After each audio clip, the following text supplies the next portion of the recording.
welcome back to the channel. I'm Kris. I broke this video down, and it was about 15 minutes ago, and I decided I was just gonna do it. So I'm just gonna finish the video. So you need to like and subscribe, because I got a new rum and coke. I'm gonna be extremely tired in the morning, but that's okay. Video time. For towing or turning the ship in adverse winds, and for launching amphibious attacks. The quarterdeck was HMS Victory's command centre, and housed a total of 12 12-pounder guns. From here, the ship was steered using the ship's wheel. This was the responsibility of one of the ship's 8 quartermasters, assisted by his mates. The ship's wheel was connected by rope to the tiller 3 decks below, which was in turn connected to the rudder. The binnacle, just 4 of the wheel, contained the ship's magnetic compasses and a lantern by which to see them. Cabins for the captain's secretary and the ship's master were located either side of the ship's wheel. Each shared their small room with a 12-pounder gun. The stern area of the quarterdeck comprised the captain's cabins, a dining room, sleeping cabin, and at the very stern of the ship, his day cabin, all sharing space with 4 12-pounders. The captain also had a private toilet, known as the quarter gallery. Ooh. Above the captain's cabins, the poop deck, which provided good visibility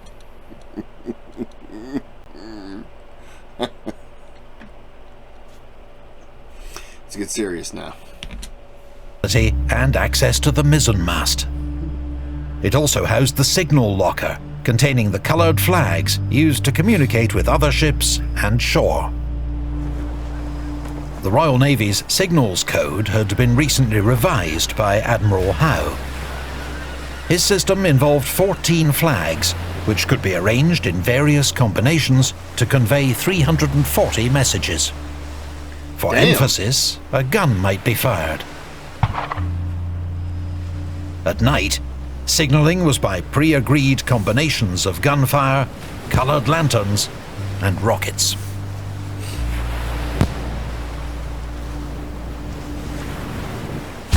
A Napoleonic ship of the line was, in essence, a giant floating gun battery, designed to pulverise enemy warships and shore installations.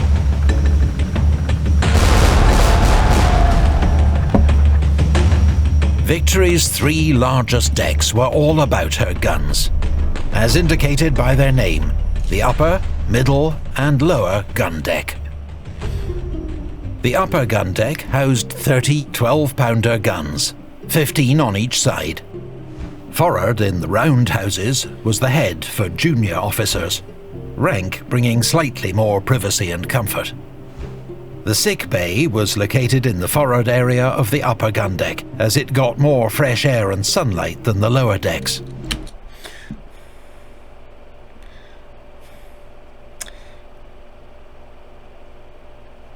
What would you think if you really had to go, and you sat down and you got a splinter in your butt?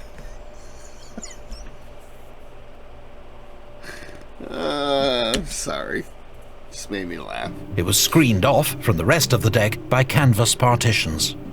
The surgeon's assistants, nicknamed Loblolly Boys for the soup they fed to patients, also slept here in their hammocks. Loblolly Boys. HMS Victory was a first-rate ship of the line, defined as one that carried 100 guns or more. I like that painting. They were the most powerful vessels afloat, and so admirals often chose them as their flagships, the command vessels for a fleet or squadron. Several renowned British admirals took Victory as their flagship at various times, including Earl Howe and Earl St. Vincent. The most famous, of course, was Viscount Nelson. An admiral required his own suitably grand quarters, located in the stern section of the upper gun deck. These comprised an anteroom and a dining room, which also served as a meeting room. What's an anteroom? In the sleeping cabin, the admiral usually slept in a suspended cot, but Nelson preferred a campaign bed like this one, easier to get in and out of with only one arm. At the very stern lay the admiral's day cabin, which served as his office and private space. The admiral would spend much of his day here, submerged in the meetings, paperwork and administration required in the running of a fleet. The admiral's cabins, like all cabins on the gun decks and quarterdeck, were formed by removable wooden panels. This meant when a ship cleared for action before battle, the cabins could be rapidly dismantled and carried, with furniture and personal items, down into the hold. The purpose of this was to allow the gun crews to work their guns without obstruction. The middle gun deck housed 28 24-pounder guns. That is pretty slick. And I saw in that last one, the ante-room, they had cannons in there, so I'm just guessing it was just or the guns. That's slick. Heavier guns were lower in the ship for greater stability. The ship's galley, a kitchen and giant iron stove, was where the ship's cook and his mates prepared meals for the crew. The stern section was known as the wardroom, where commissioned officers dined and slept. At night, around 300 sailors and marines slept on this deck, their hammocks strung up between the guns. The deck below was the lower gun deck. This housed the Victory's heaviest guns, her 30 32-pounders. And at night, more than half the crew, around 460 men, slept here. This plan of HMS Bedford, a contemporary third-rate ship of the line, shows how crowded it could be below decks. This far down in the ship, gun ports were usually kept shut because they were close to the waterline. With little fresh air and so many men living down here, the smells of the lower gun deck could be notoriously challenging. Do you think that everyone had really good body odor, like cologne, and like really good deodorant and stuff like that? I'm sure they all smelled pretty good. The stern area, separated by canvas screens, was known as the gun room. This was where warrant officers dined, with screened-off sleeping quarters for the master gunner, chaplain, and 2 junior lieutenants. They shared the gun room with the ship's tiller, a large wooden beam connecting the ship's rudder to the ship's wheel via a series of ropes and pulleys. The tiller is not currently in situ, but the strip of canvas marks its position. The beam would swing through the room when the ship turned, so anyone dining in the gun room was wise to mind their head.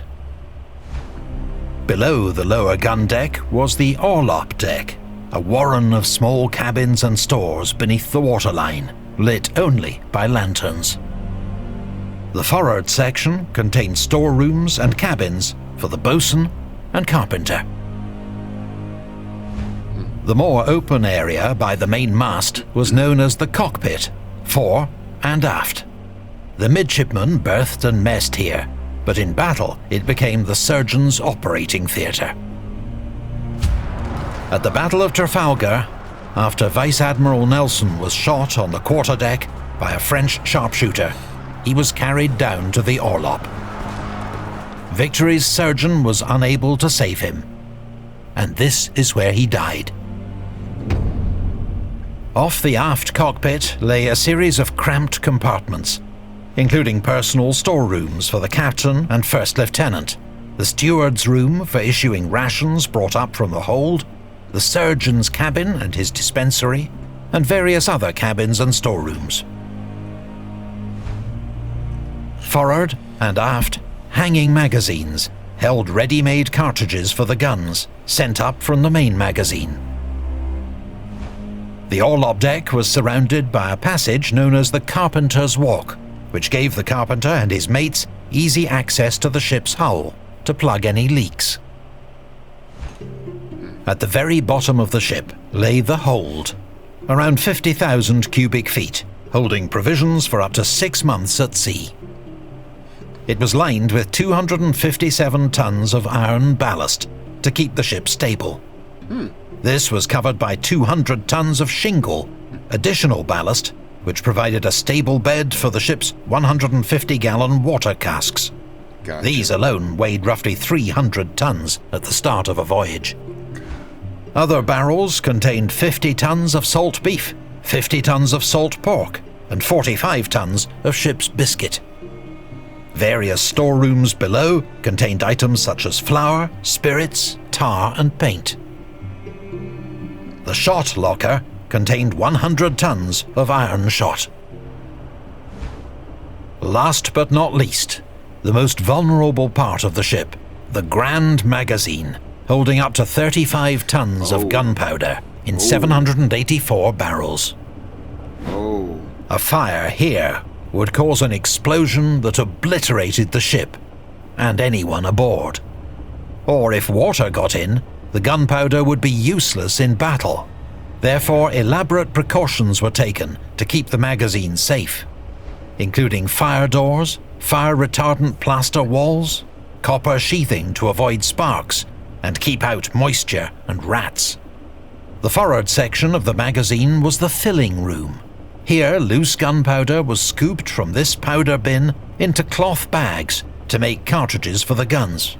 Lanterns were kept safely behind glass in an adjacent light room. Until required, ready cartridges were stored in racks on either side of the filling room. Oh, wow. In an age before steam... Hey, what's the biggest mistake guys make when it comes to cooking and grilling? It's these things. It's time to throw these out. Start dominating your kitchen with the razor-sharp ergonomic intestine. Had to sneeze, sorry. An age before steam or electrical power, all the ship's heavy lifting had to be done by manpower. Mechanical assistance came from 2 capstans, the main capstan and jeer capstan.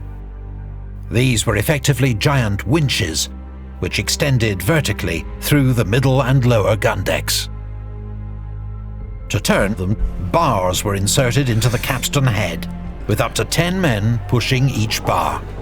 Using both decks, this meant 260 men were working the capstan for the heaviest jobs, such as raising the main anchor or hoisting a gun. The work was often accompanied by a fiddler, a shanty, and the stamp of feet. Victory carried 7 anchors in total.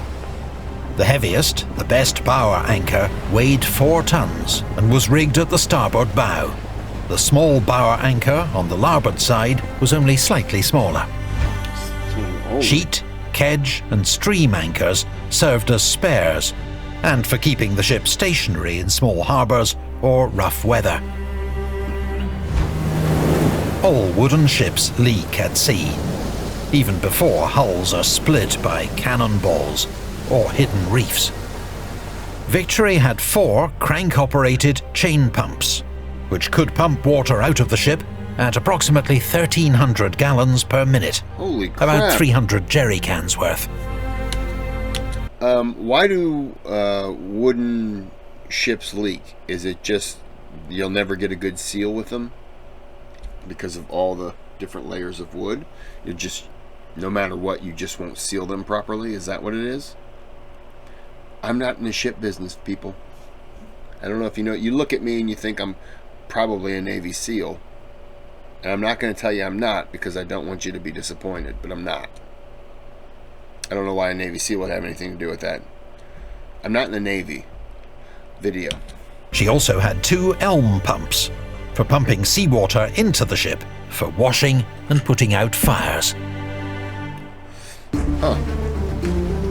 In the late 18th century, HMS Victory and ships like her were the most sophisticated and advanced machines in the world. Massive floating batteries that could remain at sea for 6 months or more and traverse the globe. In the Revolutionary and Napoleonic Wars, they battled for naval supremacy most dramatically in giant fleet actions. It was a contest that Britain won decisively. The consequences for Napoleon were disastrous. But for all Victory's qualities, it was not ship design that gave Britain the edge in the war at sea. It was the men who sailed her. British commanders and crews were experienced, capable and aggressive. In the next video, we'll see how they sailed and fought a ship like Victory, and how they lived aboard her.